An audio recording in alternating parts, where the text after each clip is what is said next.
오늘은 나의 평안으로 힘써 싸우라 라는 제목으로 함께 말씀을 나누겠습니다.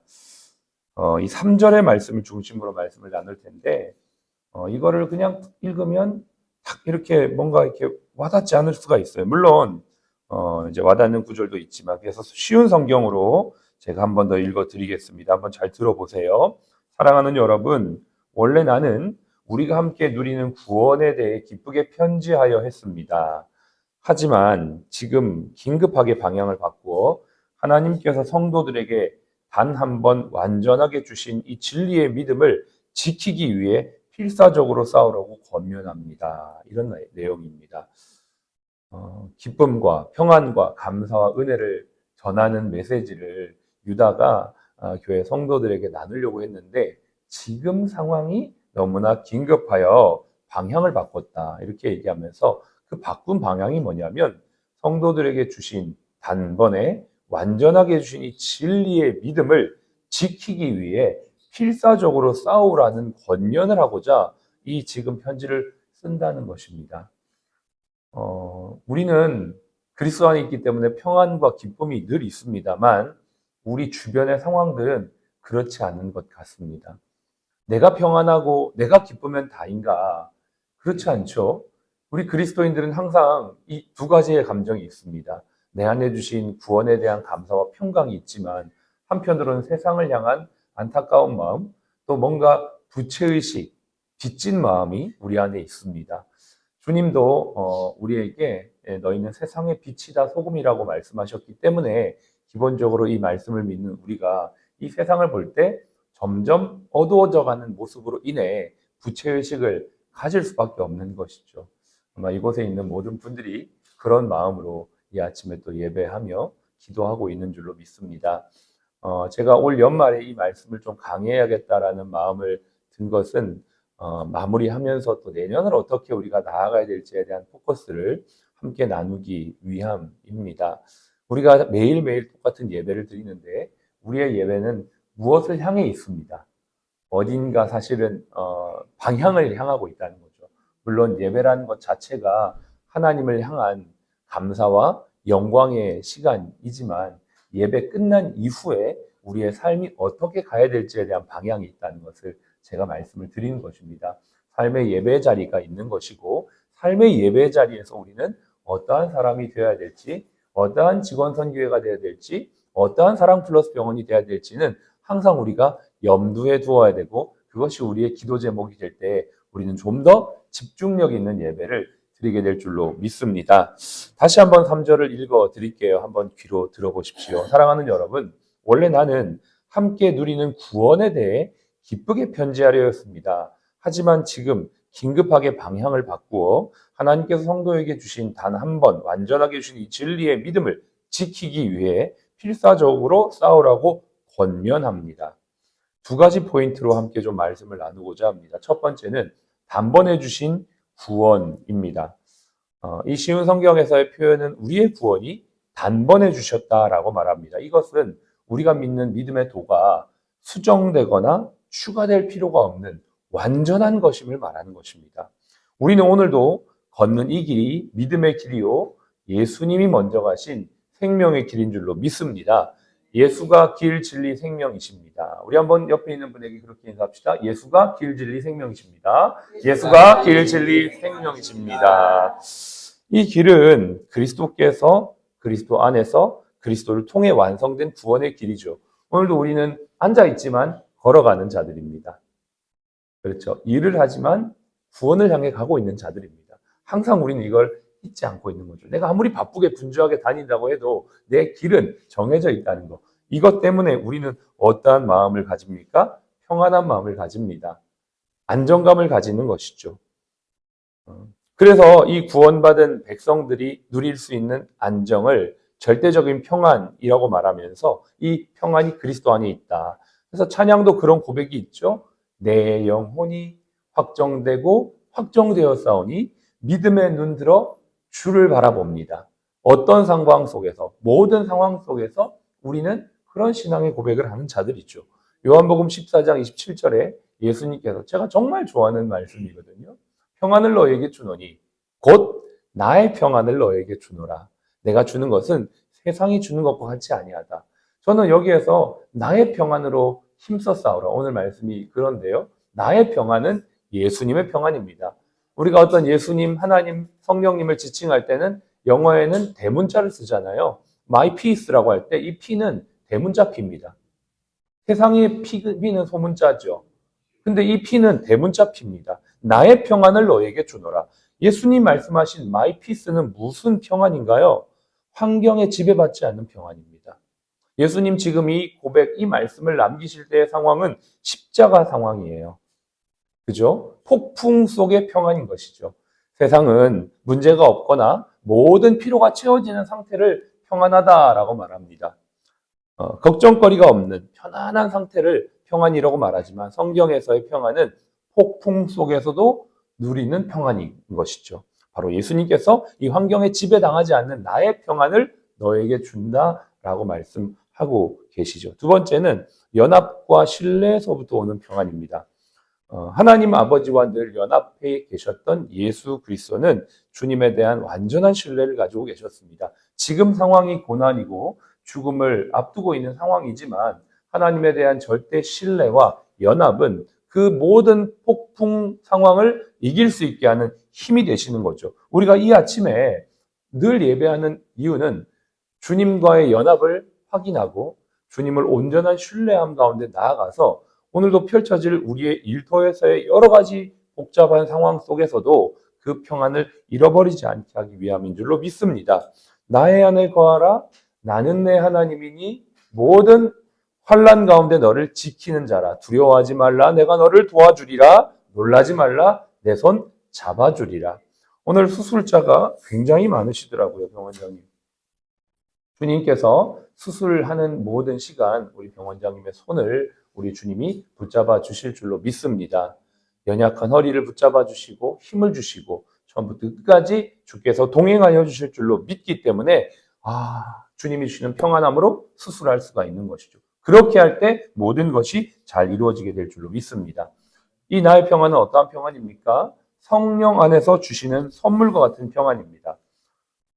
이 요한복음 14장 나의 평안을 너에게 주노니 곧 나의 평안을 준다라고 하는 이 맥락은 결국 보혜사 성령에 대한 약속과도 연결되는 내용이 있죠. 결국 성령님이 우리 안에 있을 때 정말 우리 안에 초자연적인 평안함이 임합니다. 예수 그리스도를 믿고 거듭난 사람들에게 주시는 성령, 각 사람에게 주시는 성령의 은혜가 오늘도 있게 될 때에 우리는 우리 안에 있는 그 성령의 임재를 통해 실제로 체감하는 평안을 누리게 됩니다. 너무 잠을 잘 자는 거죠. 눈만 감으면 잠들어 버리는 은혜. 그 정말 성령의 은혜가 아닐 수 없습니다. 그리고 예수님이 주시는 이 평안은 완전한 평안, 샬롬의 은혜입니다. 모든 것이 제자리에 있고 조화로우며 부족함이 없는 온전히 회복되어진 상태. 이 상태를 예수님만 줄 수 있는 것이죠. 세상의 모든 평안은 일시적이고 유한합니다.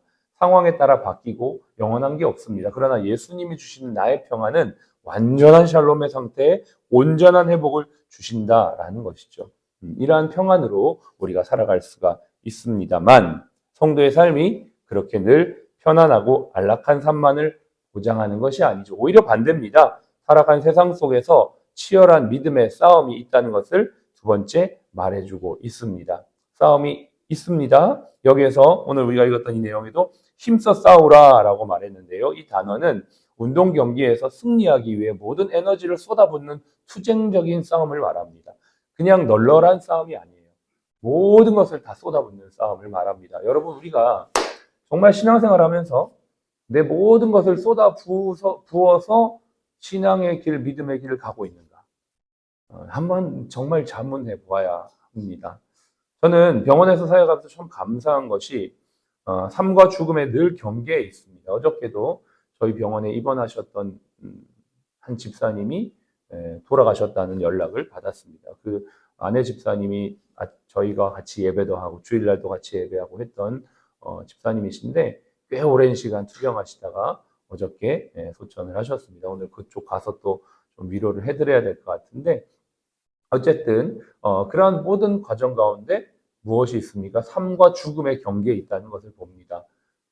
내가 오늘 살아간 이 하루가 어저께 소천하신 저분이 그렇게 살고 싶어하는 오늘 이 하루라면 나는 오늘 어떻게 살아야 될 것인가? 매일매일 쳇바퀴를 돌아가는 듯한 삶 속에서도 끊임없이 내가 향하고 있는 방향이 분명히 있다는 걸 기억하면서 오늘 내가 할 수 있는 최선이 무엇인지를 자문할 때 나는 다시 한번 최선을 다할 수밖에 없다는 결론에 이르게 되는 것이죠. 얼마 전 안세영 선수라고 하는 배드민턴 선수가 올해 11번째 우승을 거머쥔 모습을 보았습니다.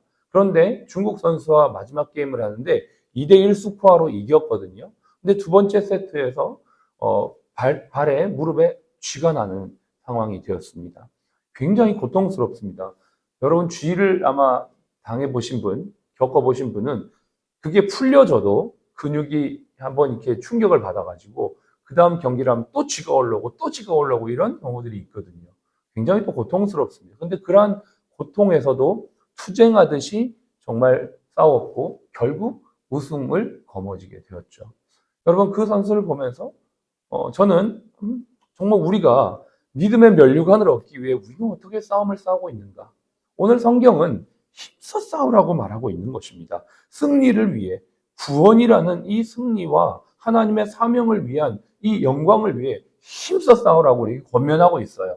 2026년도를 시작하면서 여러분 어떻게 살겠습니까? 이때까지 내가 해왔던 수준의 삶이 아니라 2026년도에는 정말 더 주님을 위해 달려갈 수 있는 저와 여러분 되시기를 바랍니다. 이렇게 하기 위해서 중요한 게 있어요. 평소에 준비를 해야 된다는 겁니다. 평소에. 이 매우 중요한 것입니다. 체력을 준비하고 영역을 준비하고 지성을 준비하고 모든 걸 준비하고 있어야 합니다. 안세영 선수가 그 시합에 나가기 위해 얼마나 철저히 준비를 했겠습니까? 안 봐도 비디오입니다. 새벽같이 일어나서 잠을 쫓아내며 식단 관리하며 자기를 최대한 절제하며 살았던 그의 모습의 결과가 우승이었던 것이죠. 우리가 그렇게 해야 된다고 성경은 말하고 있는 것이죠. 세상에 썩어지고 없어질 금메달을 위해서도 그렇게 절제하며 달려가는데 하나님의 영광과 부르심의 사명을 위해 우리는 어떻게 하고 있는지 생각해 보는 것 매우 중요합니다. 이걸 위해 평소에 준비하는 삶, 매일 말씀 읽기, 매일 기도하기, 예배드리기, 운동하기, 감사 습관하기, 이 모든 것들이 평소에 되게 되면 자연스럽게 우리는 그 상황에서 싸움을 싸울 수 있게 되는 것이죠. 예수님은 습관을 쫓아 기도하셨다라고 말하죠. 누가복음 22장 39절 예수께서 나아가 습관을 따라 감람산에 가심에 제자들도 따라가니다. 감람산에 가셔서 뭐 하셨어요? 기도하셨어요. 그걸 본 제자들이 어떻게 했습니까? 사도행전 3장 1절 제9시 기도 시간에 베드로와 요한이 성전에 올라가서 뭐 했을까요? 기도했습니다. 그대로 예수님이 하신 대로 따라갔던 제자. 우리도 예수님 하신 대로 따라가는 제자. 습관을 따르고 루틴을 따를 때 우리가 결정적인 순간 주님 앞에 승리할 수 있는 거죠. 그래서 예수님이 깨어 기도하고 있으라, 시험에 들지 않도록 준비하고 있으라, 평소에 대비되어 있어야지 우리가 그 순간에서 이길 수 있다라고 말하고 있는 것입니다. 저는 몸무게가 빠졌더라고요. 며칠 전에 목욕탕을 갔는데 한 2kg가 빠졌는데 검사를 해보니까 근육량이 빠졌어요. 한 달 정도 좀 날씨가 추워서 러닝을 조금 소홀히 했어요. 근데 확실히 근육이 빠지더라고요. 2kg가 빠진 거예요. 깜짝 놀랐습니다.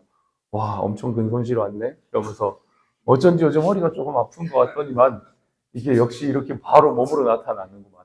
그리고 어저께 자전거를 엄청 탔습니다. 집에 가서. 네, 그 추운데 막 콧물 막 줄줄 흘러가면서 막 찬바람 막 맞는데 막 자전거 타고 막 계단 막 28층까지 2번 왔다 갔다 하고 막 플랭크 아침에 일어나가지고 막 하고 그랬더니 약간 늘었더라고요. 또 하니까 아침에 몸무게 재보니까 매일 합니다. 제가 더 운동 많이 하겠다는 생각을 했어요. 아침 저녁으로 플랭크도 더 하고 철봉 매달리기 하루에 2분씩 하고 턱걸이 10개 하고 팔굽혀펴기 하루에 50개 하고 네. 저 정도는 해야 돼요. 이게 아니고 40대는 해야 됩니다. 이 정도 안 하면 안 됩니다. 네. 120세까지 가야 되잖아요.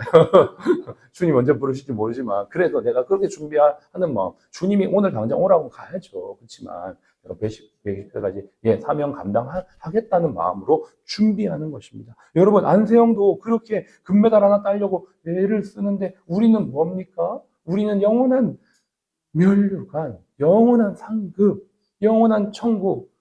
그래서 우리가 이렇게 살아갈 때 주님이 주신다. 말씀이 조금 길어집니다. 오늘 여기까지만 하겠습니다. 두 가지만 우리가 정리를 할게요.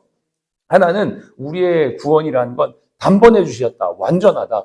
온전하다. 그 안에서 우리는 진짜 평안을 누릴 수 있다. 그 평안은 예수님의 평안이다. 환경과 여건에 흔들리지 않고 연합으로 인하여 성령으로 인하여 완전한 샬롬의 평안을 주셨다. 그리고 이 평안을 가지고 우리는 힘써 싸우는 것입니다.